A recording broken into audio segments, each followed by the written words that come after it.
اعوذ باللہ من الشیطان الرجیم بسم اللہ الرحمن الرحیم وبہ نستعین وصلی اللہ علی محمد وآلہ الطاہرین اللہم صلی علی محمد وآل محمد تقبل اللہ طاعاتکم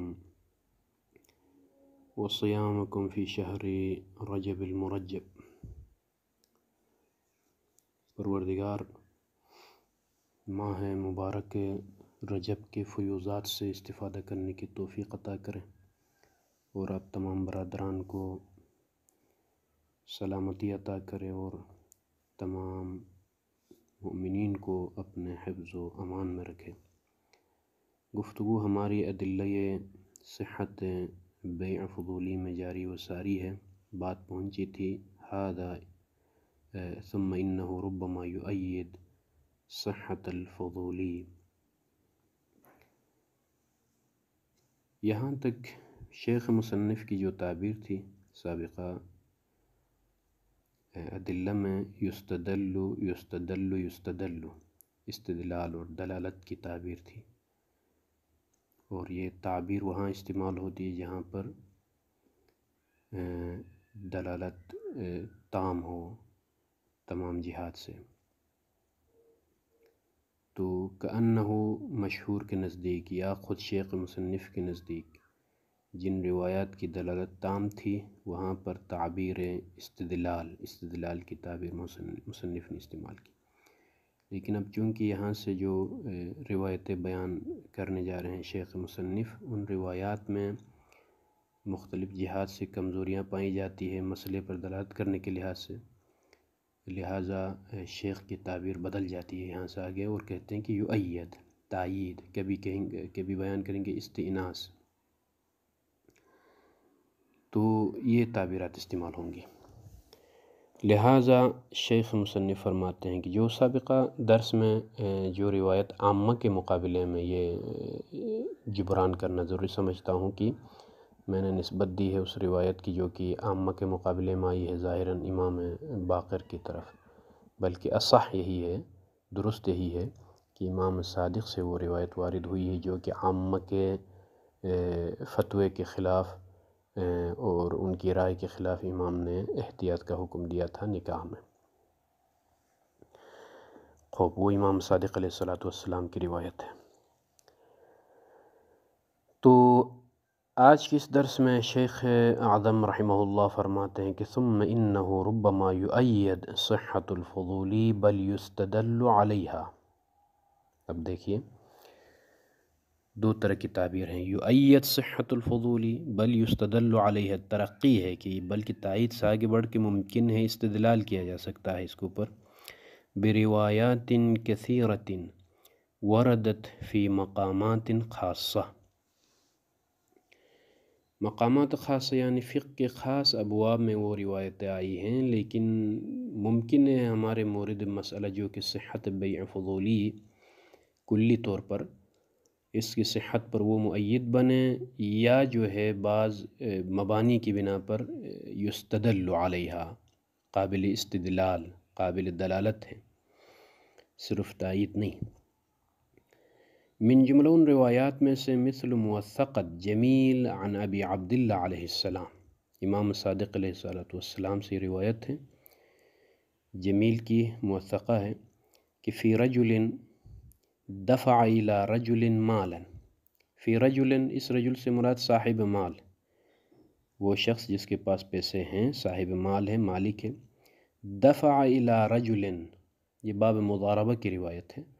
باب مضاربہ کی روایت ہے، لہٰذا تطبیق روایت یوں کرے کہ رجل اول سے مراد صاحب مال ہے جس نے مال دیا ہے کس کو، الی رجل، ایک اور شخص کو، اور وہ شخص عامل ہے، رجل آخر سے مراد عامل کام کرنے والا۔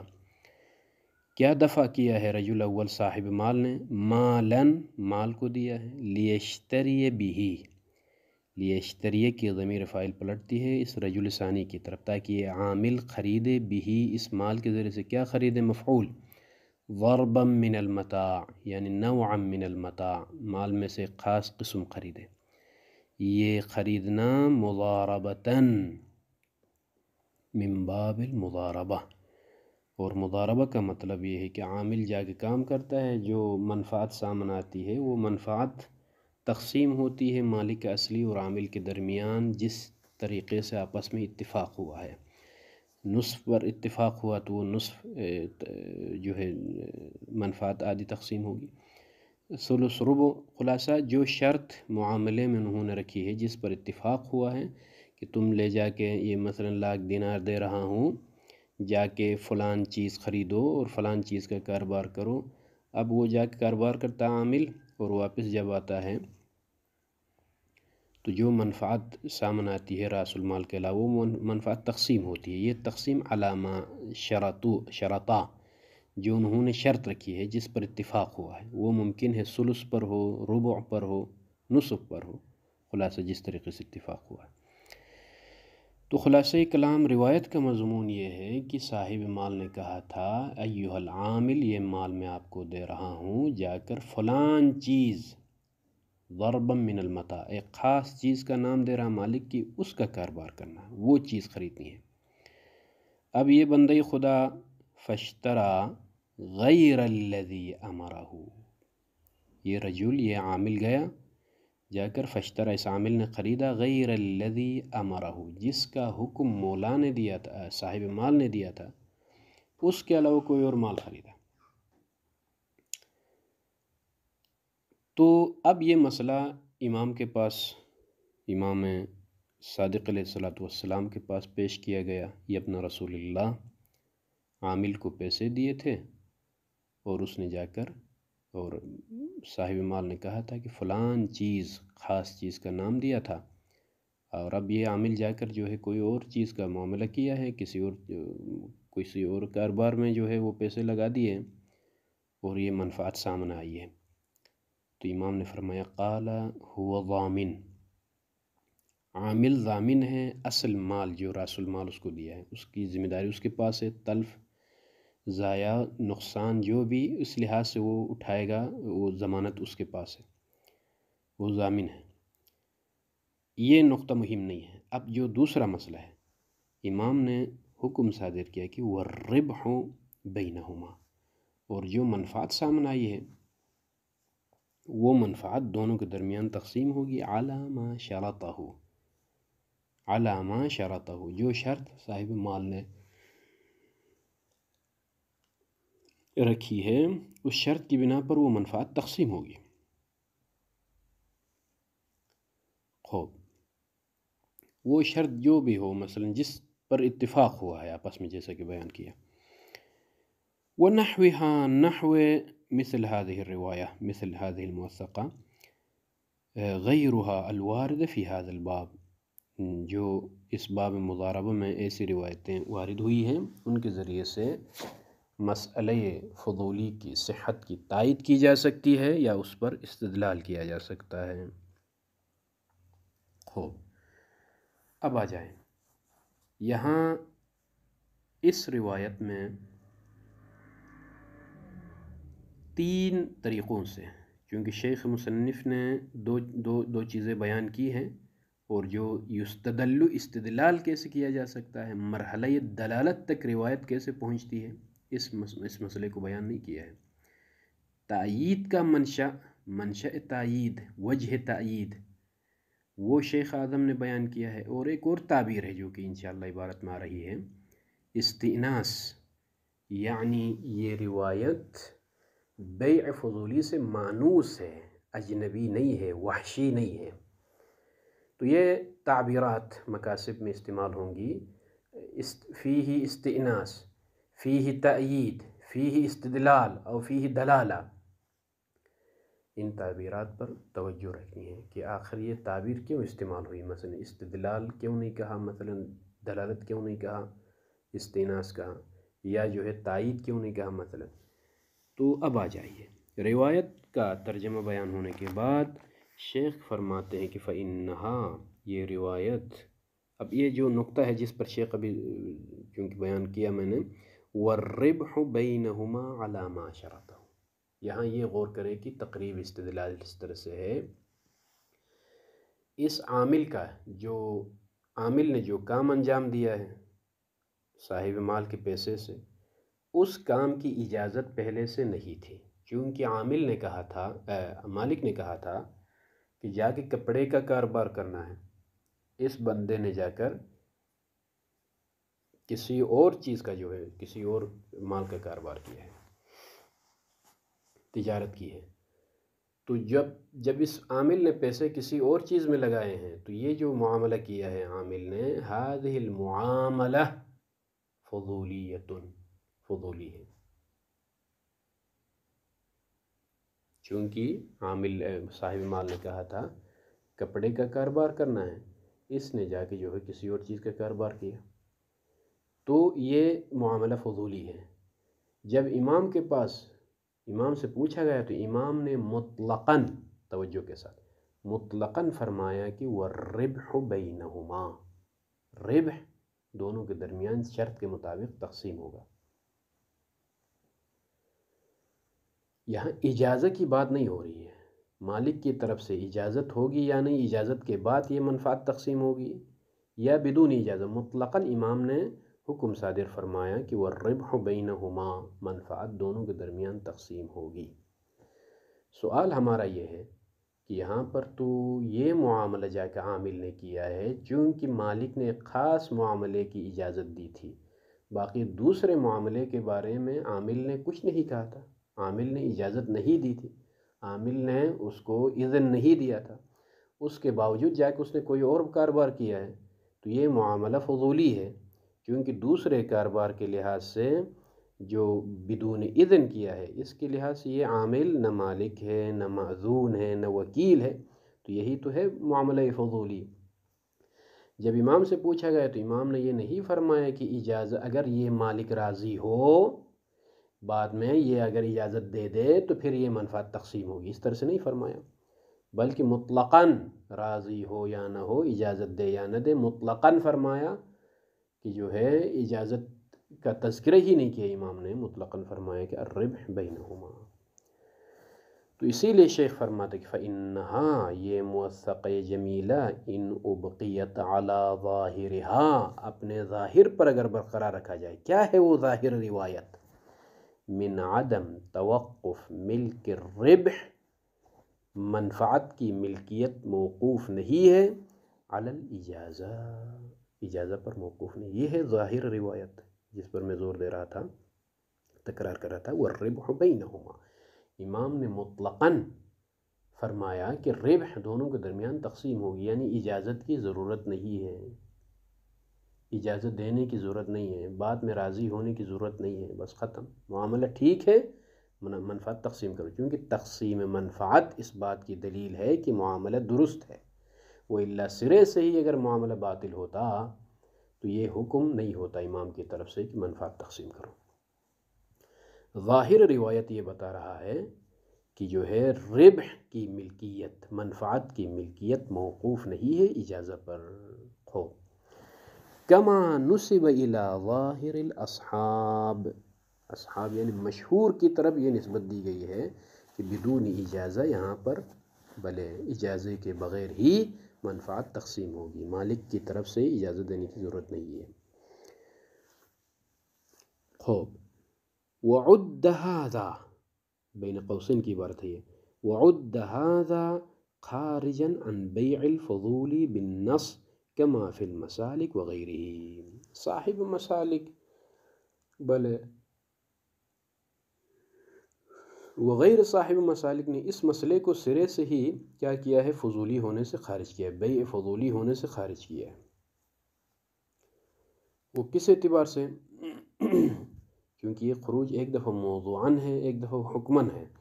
یہاں پر موضوعاً تو فضولی میں داخل ہے، لیکن چونکہ اجازت کے حوالے سے حکم فضولی یہاں پر لاگو نہیں ہوا، یہ توجہ کرنے کی ضرورت ہے۔ حکم فضولی کیا ہے مشائخنا؟ اجازہ آنا، فضولی ہونا موضوعاً یعنی بائع کا نہ مالک ہونا، نہ معذون ہونا، نہ جو ہے وکیل ہونا، نہ ولی ہونا، یہ ہے موضوعاً فضولی ہونا۔ تو ہمارے اس معاملے میں عامل نے جا کر جو دوسرا معاملہ کیا ہے، دوسرا جو کاروبار کیا ہے، اس اعتبار سے نہ یہ مالک ہے، نہ یہ جو ہے، نہ عامل نہ مالک ہے، نہ وکیل ہے نہ ولی ہے فلان فلان، تو موضوعاً یہ فضولی ہے۔ اما جو کہا یہاں عبارت میں عد ھذا خارجا عن بیع الفضولی، یعنی خارجا من حیث الحکم، حکم فضولی سے یہ معاملہ خارج ہے۔ یعنی حکم فضولی کیا ہے مشائخنا؟ فضولی کا حکم یہ ہے کہ بعد میں مالک کی طرف سے رضا اور اجازت سامنے آنا چاہیے، وہ حالانکہ یہاں پر امام نے مطلقاً حکم لاگو کیا کہ منفعت تقسیم ہوگی بدون اجازت، اجازت کی ضرورت نہیں ہے، ظاہر روایت یہ ہے۔ تو اسی لیے بعض فقہا نے کہا کہ یہ معاملہ خارج ہے حکماً بیع فضولی سے، اسی نص کے ذریعے سے امام نے فرمایا ربح بینہما۔ خوب، شیخ اعظم فرماتے ہیں، شیخ اعظم فرماتے ہیں کہ ابھی جواب آ رہا ہے مشائخنا، فَإِنَّهَا، یہ روایت اگر اپنے ظاہر پر اس کو برقرار رکھا جائے تو کان فیہا، اس روایت میں نہ تائید ہمیں ملتی ہے نہ دلالت علی صحت الفضولی ملتی ہے، بلکہ کیا چیز ہے تیسری؟ استئناس لحکم المسئلتی، فقط انس، استئناس ہے لحکم المسئلہ، مسئلے کا جو حکم ہے اس کے بارے میں استئناس ہے، استئناس وحشی ہونے کے، وحشی کے مقابلے میں ہے۔ یعنی بھلے یہ روایت، یہ جو مضاربہ والی روایت ہے بالکل اجنبی اور وحشی نہیں ہے حکم مسئلہ فضولی سے، بلکہ کسی حد تک انس، کسی حد تک استئناس پایا جاتا ہے۔ وہ کیا، کس اعتبار سے؟ من حیث، یہ ہے استئناس، اس کو کہا جاتا ہے کہ من حیث عدم اعتبار اذن المالک سابقا فی نقل مال المالک الی غیرہ، جس طریقے سے بیع فضولی میں ہم یہ کہتے ہیں کہ اذن سابق نہیں ہوتا ہے، اس مسئلے میں بھی مضاربہ والی اس روایت میں بھی اذن سابق نہیں ہے، عامل کو سابقاً اذن نہیں ہے کہ تم جا کے فلان معاملہ کرو، کیونکہ اس نے، مالک نے معین کیا تھا کہ فلان خاص کاروبار کرنا ہے، اس نے جا کے کوئی اور تجارت کی ہے، تو دوسری تجارت کے لحاظ سے معذون نہیں ہے۔ اس اعتبار سے یہ مسئلہ ہمارے بیع فضولی کی طرح ہے، چونکہ فضولی میں بھی، بھلے بیع فضولی میں بھی معذون نہیں ہوتا ہے۔ من حیث، یہ وجہ ہے استئناس ہے کہ چونکہ فضولی کے ساتھ یہ عامل بھی شریک ہے، کس اعتبار سے؟ من حیث عدم اعتبار اذن المالک، اذن مالک معتبر نہیں ہے سابقاً، معاملے سے پہلے، کس چیز میں معتبر نہیں ہے؟ فی نقل مال المالک الی غیرہ، مالک کا مال غیر کی طرف منتقل ہونے میں، غیر کی طرف منتقل ہونے میں آیا اذن لینا ضروری ہے پہلے، معاملے سے پہلے یا نہیں؟ تو کہا کہ معتبر نہیں ہے، یہی تو فضولی میں بھی ہے، فضولی کو بھی پہلے سے اذن نہیں ہوتا، تو یہاں پر بھی ایسا ہے۔ اس لحاظ سے یہ روایت میں استئناس پایا جاتا ہے، یعنی ایک جہت کے لحاظ سے اشتراک ہے، اس اشتراک کو مد نظر رکھتے ہوئے ہم کہتے ہیں کہ هذه الرواية فيها استئناس۔ خوب، وَإِنْ حَمَلْنَاهَا، اگر ہم اس روایت کو، یہاں سے آگے شیخ اعظم دوسرے نقطے کو بیان، جس کی بنا پر یہ روایت تائید بن سکتی ہے، تائید کا مرحلہ چونکہ استئناس سے بلند ہے، آگے ہے، وَإِنْ حَمَلْنَاهَا، اگر اس روایت کو حمل کریں عَلَى صُورَةِ رِضَى الْمَالِكِ بالمعاملہ بعد ظہور الربح، اگر ہم کہیں کہ چونکہ منفعت سامنے آنے کے بعد مالک راضی ہوتا ہے، اس پر اگر عمل کرے، یعنی فضولی نے، اس عامل نے جا کر کوئی اور معاملہ کیا مالک کی اذن کے بغیر، جو اذن دی تھی اس کے علاوہ کوئی اور معاملہ کیا، اب جو ہے ماشاءاللہ سے منفعت کے ساتھ واپس آیا ہے، تو یہاں پر اگر ہم حمل کریں کہ منفعت کو دیکھ کر مثلا مالک راضی ہو گیا، یعنی بدون اذن اس نے جا کر معاملہ کیا تھا لیکن منفعت دیکھنے کے بعد مالک راضی ہو گیا، اگر ہم اس پر حمل کریں، کہتے ہیں کہ وَإِنْ حَمَلْنَاهَا وَإِنْ حَمَلْنَا الرِّوَايَةَ عَلَى صُورَةِ رِضَى الْمَالِكِ بالمعاملہ، معاملہ کے بارے میں مالک راضی ہوا ہے، اس پر اگر حمل کرے، یہ رضا کب سامنے آئی ہے؟ بعد ظہور الربح، ربح ظاہر ہونے کے بعد، منفعت ظاہر ہونے کے بعد دیکھا کہ ماشاءاللہ سے عامل نے کمایا ہے، تو مالک نے رضا کا اظہار کیا، جیسا کہ یہ اس بات پر کہ رضائے بلے ظہور منفعت ظاہر ہونے کے بعد مالک کا راضی ہونا، اس پر دو قرینے ذکر کرتے ہیں۔ قرینہ اولا کما هو الغالب، عادتاً یہی ہوتا ہے کہ عامل نے جا کر ٹھیک ہے مالک نے کہا تھا کہ فلان معاملہ کرو، لیکن اس نے کوئی اور معاملہ کیا، لیکن ماشاءاللہ بڑی منفعت اور منافع کے ساتھ اگر وہ واپس آئے تو عادتاً مالک راضی ہوتا ہے۔ ایک یہ قرینہ غالبی ہے۔ ومقتضا، اور دوسرا قرینہ مالک کے رضا پر منفعت کے ظہور کے بعد، ومقتضى الجمع بين هذه الأخبار وبين ما دل على اعتبار رضا المالك في نقل ماله والنهي عن أكل المال بالباطل۔ دو قسم کی روایت ہمارے پاس ہیں۔ ایک یہ روایتیں ہیں جن میں مطلقاً امام نے تقسیم ربح، اجازہ کا تذکرہ ہی نہیں ہے، مطلقاً منفعت تقسیم ہوگی، یہ ایک طائفہ ہے، جیسا کہ یہاں مضاربہ والی روایت ہے۔ وَبَيْنَ مَا دَلَّ عَلَىٰ اعتبار رضا المالک، اور کچھ روایتیں ہمارے پاس ایسی ہیں کہ جو رضا مالک کے معتبر ہونے پر دلالت کرتی ہے۔ کس چیز میں معتبر؟ فی نقل مال ہی، مالک کا مال دوسرے کی طرف منتقل ہی نہیں ہوتا جب تک مالک راضی نہ ہو۔ اور ادھر سے روایتیں بتاتی کہ وَالنَّهِيَ عَنْ أَكْلِ المال بالباطل، اکل المال بالباطل یعنی بدون رضا اکل مال سے نہیں آئی ہے۔ تو یہ ایک روایتیں بتاتی ہیں کہ رضا مالک ضروری ہے، ادھر سے روایتیں مطلق ہیں کہ بھائی رضا کا ضروری نہیں ہے۔ جمع کا تقاضا یہ ہے کہ ہم اس پر عمل کریں کہ منفعت ظاہر ہونے کے بعد مالک راضی ہوتا ہے، رضا مالک منفعت کے ظہور کے بعد رضا سامنے آتی ہے۔ اس پر عمل کرتے ہوئے اگر ان دو قرینوں کی وجہ سے، ایک قرینہ اولا غالباً مالک کا راضی ہونا، وثانیاً جمع بین الروایتین، کچھ روایات مطلق ہیں رضا مالک اور عدم رضا مالک بعد میں اجازت دینا اور نہ دینے کے حوالے سے، کچھ روایتیں کہتی ہیں کہ نہیں، رضا مالک معتبر ہے، نقل مال کے لیے مالک کا مال منتقل نہیں ہوتا جب تک مالک بعد میں راضی نہ ہو، اجازت نہ دے فلاں فلاں۔ دونوں کا جمع کا تقاضا یہ ہے کہ منفعت سامنے آنے کے بعد بھلے مالک راضی ہوتا ہے۔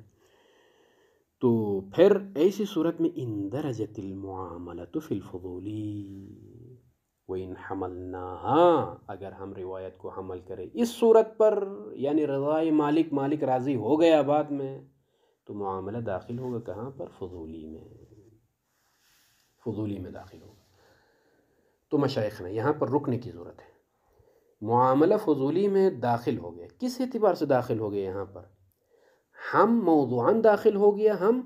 حکماً داخل ہو گیا۔ موضوعاً بدون اذن عامل نے معاملہ کیا تھا، اس لحاظ سے وہ موضوع کے اعتبار سے عامل فضولی قرار پائے گا۔ حکم کے اعتبار سے چونکہ بعد میں رضا بھی سامنے آ گئی، مالک راضی ہو گیا، ظہور رضا پر ہم نے حمل کیا روایت کو، تو جب یہ موضوع کے اعتبار سے اور حکم کے اعتبار سے دونوں لحاظ سے جب معاملہ عامل کا معاملہ فضولی ہے اور صحت پر یہ روایت دلالت کرتی ہے، تو پھر شیخ اعظم اس کو تائید کیوں کہتے ہیں؟ تائید ہمیں ملتی ہے، بلکہ تعبیر یہ ہونی چاہیے کہ یستدلو، یہ ہے بل یستدل علیہ، جو ابتدا میں جو ذکر ہوا، اس اعتبار سے یہ روایت قابل دلالت ہے، یعنی مرحلہ دلالت تک پہنچتی ہے کہ هذه الروایت تدل لا تؤید، صرف تائید نہیں بلکہ دلیل بن سکتی ہے۔ تو یہ ہے وجہ استدلال۔ مشائخ نے اگر کوئی پوچھے کیسے ممکن ہے کہ اس روایت کے ذریعے سے ہم استدلال کریں، تائید نہ کہیں، استیناس نہ کہیں، تو یہ ہے اندرجت المعاملہ فی الفضولی، فضولی میں معاملہ داخل ہوگا، موضوعاً بھی داخل ہوگا، حکماً بھی داخل ہوگا، اس لیے کہ بدون اذن اس عامل نے جا کے معاملہ کیا ہے تو وہ موضوع کے اعتبار سے فضولی ہو گیا۔ بعد میں رضا مالک بھی ہم نے ثابت کیا کہ چونکہ عادتاً مالک راضی ہوتا ہے، یا جمع روایتین کی خاطر ہم نے رضا مالک پر حمل کیا ہے، تو پھر رضا لاحق جب ہو تو پھر یہی تو ہے فضولی، حکماً و موضوعاً ہو، اس کو کہا جاتا ہے استدلال۔ لیکن سوال، اس کے باوجود مصنف نے یؤید کہا، تأیید کی وجہ کیا ہے؟ وہ یہ ہے صحت معاملہ فی خصوص فی خصوص المورد، یہ خاص مورد میں باب مضاربہ میں، بلے باب مضاربہ میں وَإِنُ احْتُمِلَ كَوْنُهَا لِلنَّصِّ الْخَاص، اگرچہ یہ احتمال موجود ہے کہ کون الصحہ للنص الخاص، نص خاص کی وجہ سے ہے، وہ نص خاص یعنی باب مضاربہ خصوص روایت مضاربہ کے ساتھ مربوط ہے، مگر الا انہا لا تخلو عن تأیید، مگر روایت تأیید سے خالی نہیں ہے، للمطلب جو ہمارا اصل مطلب ہے بیع فضولی، صحت فضولی کلی طور پر، اس مطلب کی تائید سے یہ خالی نہیں ہے۔ فَإِذَن چونکہ یہ روایت خاص مورد میں آئی ہے، اسی لیے ہم اس کو تائید کہیں گے، دلالت کی تعبیر استعمال نہیں کریں گے بلکہ تائید کی تعبیر استعمال کریں گے، دلالت کی تعبیر ہم استعمال نہیں کریں گے چونکہ خاص مورد میں آئی ہے۔ اب اگر بھلے اندرجت المعاملۃ فی الفضولی میں نے عرض کیا کہ موضوع کے اعتبار سے بھی معاملہ داخل ہے فضولی میں، حکم کے اعتبار سے بھی معاملہ فضولی میں داخل ہے، تو یہ تو مقام یہاں پر تعبیر دلالت کی ہونی چاہیے، تائید کی کیوں؟ وجہ یہ ہے کہ چونکہ روایت خاص مورد میں آئی ہے، اسی لیے ہم تائید کی تعبیر استعمال کرتے ہیں، دلالت کی تعبیر استعمال نہیں کرتے ہیں۔ ہاں یہاں سے میں تعلیقہ آگے لگانا چاہتا ہوں، سید بزرگوار استاد معظم حفظہ اللہ کی تائید اگر اس خصوصیت مورد کو اگر الغا کریں، جس کو اصطلاحاً کیا کہا جاتا ہے؟ الغا خصوصیت المورد، جس خاص مورد میں یہ روایت آئی ہے اس مورد کی خصوصیت کو اگر الغا کیا جائے تو پھر آپ اس کو دلیل قرار دے سکتے ہیں، تائید سے بھی آگے لے جا سکتے ہیں روایت کو، چونکہ آپ نے خصوصیت مورد کو الغا کیا ہے تو آپ اس کو دلیل بھی کہہ سکتے ہیں۔ فَإِذَن 3 مراحل بیان ہو گئے مشائخنا۔ مرحلہ اولا میں شیخ اعظم نے کہا کہ اس روایت میں استئناس موجود ہے،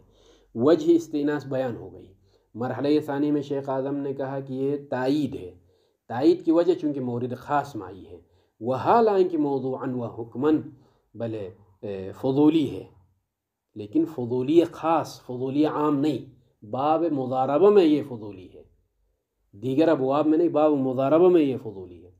خوب اس خصوصیت مورد کو، جو خاص مورد میں یہ روایت آئی ہے، اس خصوصیت کو اگر ہم الغا کریں کہ مورد کی المورد لا یخصص کہیں مثلا،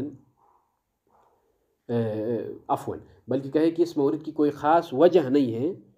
لہٰذا ہم ان خصوصیات مورد کو الغا کرتے ہیں، تو پھر ہم کیا کہہ سکتے ہیں؟ اس کو دلیل بھی کہہ سکتے ہیں، یعنی یستدلو، نہ استئناس نہ تائید بلکہ یستدلو کی تعبیر بھی استعمال کر سکتے ہیں۔ اسی لیے یہ عبارت موجود ہے تعلیقہ میں میرے پاس استاد معظم کی، بلے وَإِذَا نَتَعَدَّى مِنَ الْمَوْرِدِ، اگر ہم مورد سے تجاوز کریں، نکل جائیں، یعنی تعدی کا مطلب وَنُلْغِي خصوصیت المورد، مورد کی خصوصیت کو اگر ہم الغا کریں